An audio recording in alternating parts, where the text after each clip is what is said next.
Érase una vez, en un pequeño pueblo, rodeado de colinas verdes y un río que susurraba secretos, vivía un perrito llamado Paquito.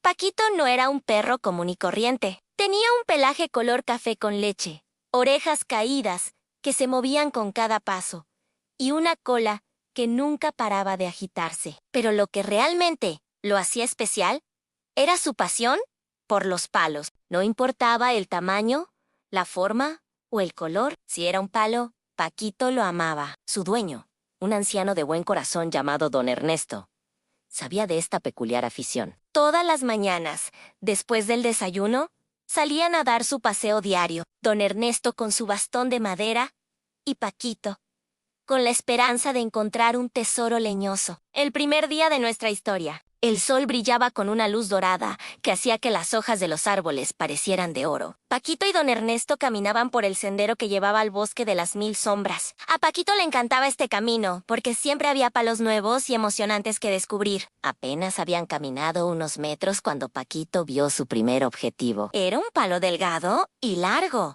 como una espada de caballero. Sin dudarlo, lo tomó con su hocico y se lo mostró a Don Ernesto con un gruñido de orgullo. Don Ernesto sonrió y asintió, como si el perro le estuviera mostrando una obra de arte. Siguieron su camino. ¿Y Paquito?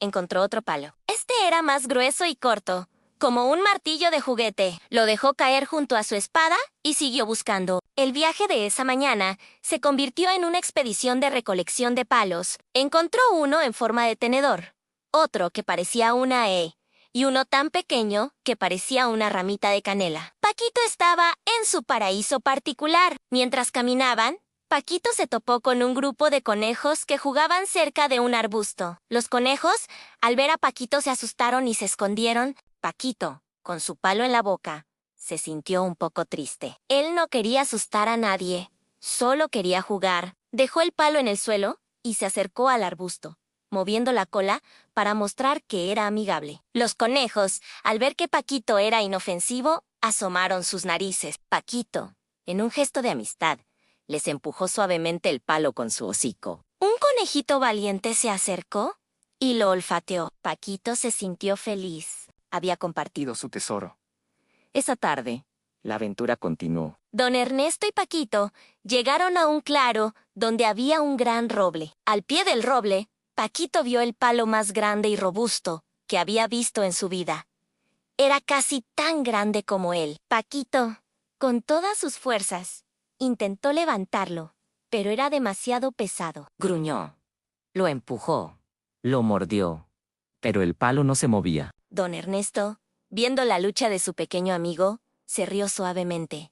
Ese es un trabajo para dos, Paquito dijo. Con la ayuda de Don Ernesto, lograron mover el palo. Paquito estaba tan feliz que su cola se agitó con la fuerza de un huracán. Al día siguiente, la lluvia hizo acto de presencia, pero eso no detuvo la expedición de Paquito y Don Ernesto. Con sus impermeables puestos, salieron a dar un paseo por la orilla del río. La lluvia había hecho que el suelo estuviera blando y los palos brillaban con un lustre oscuro. Paquito se puso a trabajar de inmediato. Encontró un palo liso y resbaladizo que parecía un remo de un barco pirata. Luego, uno con nudos y protuberancias, como la columna vertebral de un dinosaurio. Mientras caminaban, Paquito escuchó un llanto suave. Siguió el sonido hasta un pequeño hueco en la orilla del río. Allí, un gatito estaba atrapado, maullando desesperadamente. Paquito, sin dudarlo, intentó ayudar. Con su palo en la boca, se inclinó para ver si podía alcanzar al gatito, pero era demasiado profundo. Don Ernesto,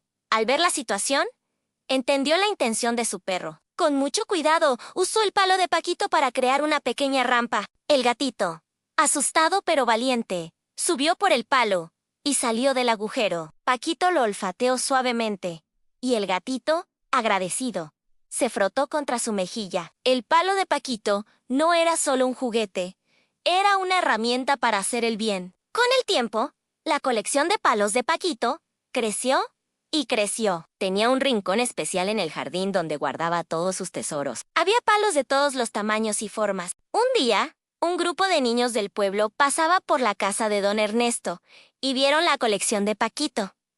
«¡Mira, Don Ernesto! ¡Es una exposición de palos!», dijo uno de ellos. Don Ernesto sonrió. Ah, no es una exposición, es un tesoro, respondió. A partir de ese día, los niños del pueblo comenzaron a visitar a Paquito, no solo para jugar con él, sino para admirar su colección. Y cada vez que salían a dar un paseo, si veían un palo interesante, se lo llevaban a Paquito. Se había convertido en el coleccionista de palos más famoso del pueblo. Una tarde, mientras Paquito y don Ernesto caminaban, Paquito se topó con un palo de gran tamaño y un peso considerable. Paquito, con la determinación en sus ojos, intentó llevarlo. Pero esta vez, el palo era tan grande que Paquito no podía ver por dónde iba. Tropezó con una raíz, se tropezó con un montículo de tierra y finalmente se cayó. Soltó el palo, frustrado. Don Ernesto, al ver a su pequeño amigo tan desanimado, se acercó a él. «Paquito», dijo con voz suave, «no todos los palos son para llevar a casa. Algunos son para jugar en el camino». Paquito pareció entender. Dejó el palo grande donde estaba y siguió su camino. Pero esta vez, en lugar de llevar el palo, lo empujó con su hocico, lo mordió un poco y se lo ofreció a don Ernesto para que lo lanzara. El anciano sonrió y lanzó el palo con todas sus fuerzas. Paquito corrió tras él, feliz de perseguirlo en lugar de cargarlo. Comprendió que el valor de un palo no residía en tenerlo, sino en la alegría que traía. Desde ese día, Paquito se convirtió en el maestro de los palos. No solo los recogía, sino que los usaba para jugar con sus amigos. Conejos y niños, el rincón de los tesoros de Paquito se hizo más grande, no por la cantidad de palos, sino por las historias que cada uno de ellos contaba. El palo que ayudó a un gatito, el palo que fue una espada, el palo que fue una rampa. Cada uno de ellos era un recuerdo de una aventura, una amistad, un acto de bondad. Y así, Paquito, el perrito que recogía palos, enseñó a todos en el pueblo que el tesoro más grande no es lo que uno acumula, sino la felicidad que uno comparte con los demás. Y que a veces un simple palo puede ser la herramienta para la amistad, la aventura y la bondad.